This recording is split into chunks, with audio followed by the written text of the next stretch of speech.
তোমার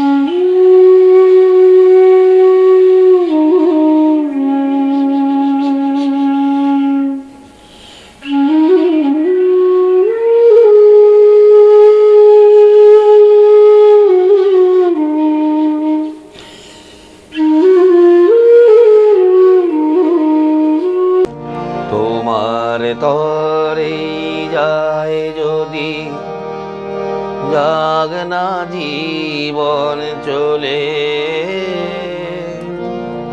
নিত্য আমার চিত্ত রবে চরণ শত দলে। তোমার তরে যায় যদি যাগ না জীবন চলে, নিত্য আমার চিত্ত রবে চরণ শত দলে। তোমার তরে যায় যদি সংসারেরই অনাদরে, তুলব দয়াল তোমায় ধরে। সংসারেরই অনাদরে চলব দয়াল তোমায় ধরে। আসেই যদি মরণ আসুক, আসেই যদি মরণ আসুক, কি ভয় তোমায় পেলে। নিত্য আমার চিত্ত রবে চরণ শত দলে। তোমার তরি যায় যদি যাগ না জীবন চলে, নিত্য আমার চিত্ত রবে চরণ শত দলে।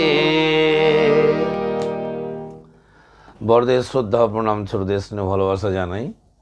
আজকে ঠাকুরের ছাত্র জীবনে প্রাপ্ত দুটো নীতির কথা বলবো, যা তিনি কোনো দিনই ভোলেননি, সারা জীবন তিনি পালন করে গেছেন নিষ্ঠার সহিত, কোনো দিনও তা ভোলেননি।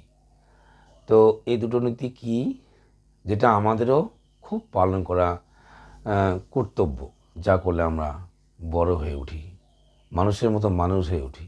সেই দুটো নীতি কি, তিনি এক মাস্টারমশাইয়ের কাছে শুনেছিলেন। একটা হচ্ছে যে do unto others as you wish to be done by. তুমি অপরের প্রতি সেই ব্যবহার করো যে ব্যবহার তুমি প্রত্যাশা করো। আমরা আমাদের প্রতি মানুষ যে ব্যবহার মানুষের কাছে আমরা প্রত্যাশা করি, আমাকেও ঠিক তাই দিতে হবে।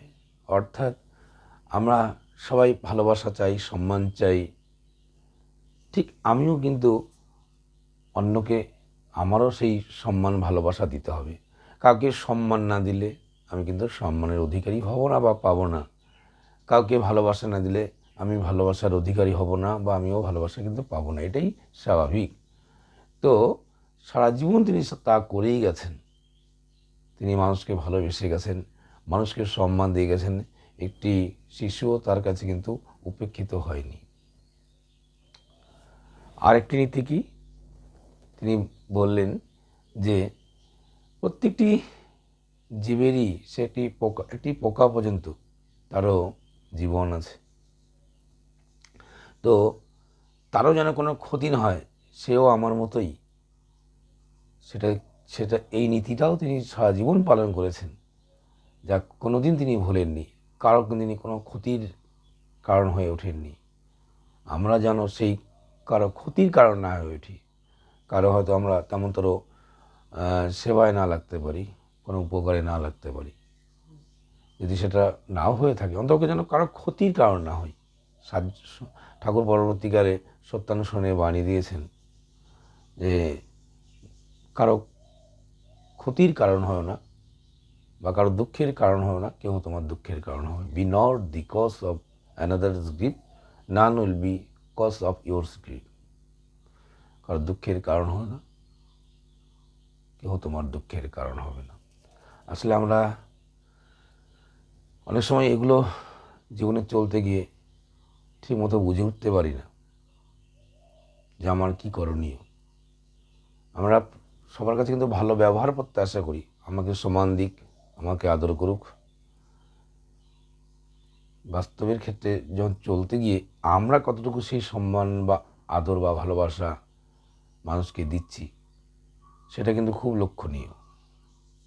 আর কারো ক্ষতির কারণ না হওয়া, এই দুটো নীতি যেন এটা প্রতি মুহূর্তে আমাদের ভাবতে হবে যে আমার কোনো কিছু দ্বারা কারো যেন ক্ষতি না হয়।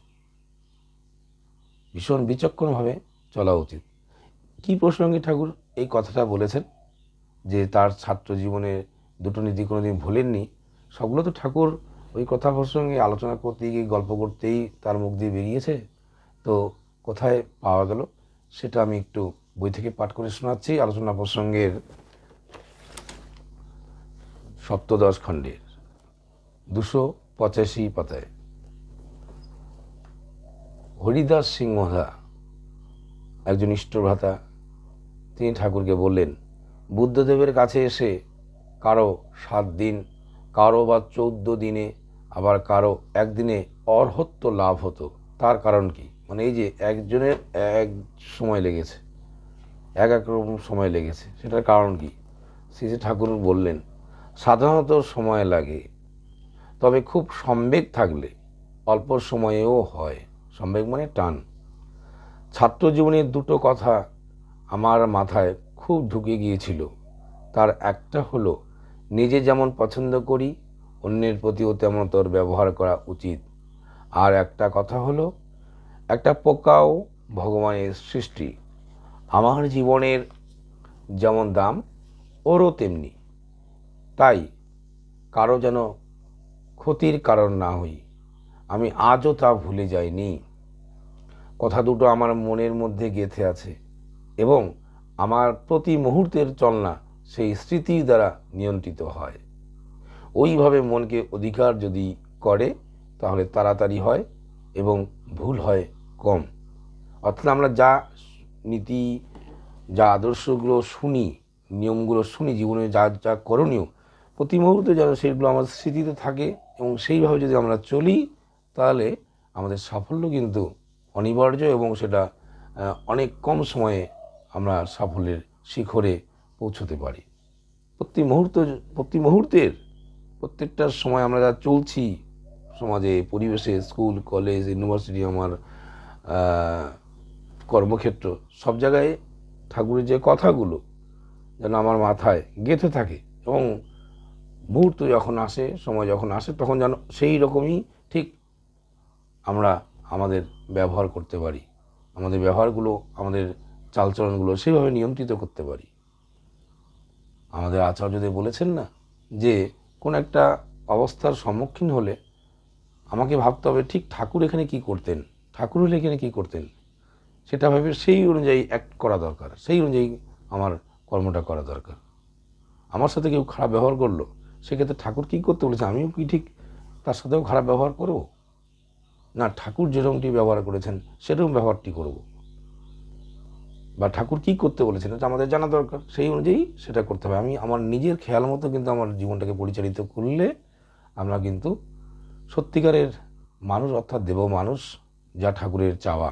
আমাদের তো আমরা মানুষ আছি, আমাদের মধ্যে দেবত্ব লুকিয়ে আছে, সেই দেব মানুষ তিনি আশা করেছেন, সেই দেব মানুষ হয়ে ওঠা কিন্তু হবে না যদি না আমরা প্রত্যেকটা মুহূর্তে সচেতন হয়ে ঠাকুর যা যা বলেছেন সেগুলো আমাদের আচরণের মধ্যে, আমাদের ব্যবহারের মধ্যে ফুটিয়ে তুলতে হবে, বাস্তবে করতে হবে সেগুলো।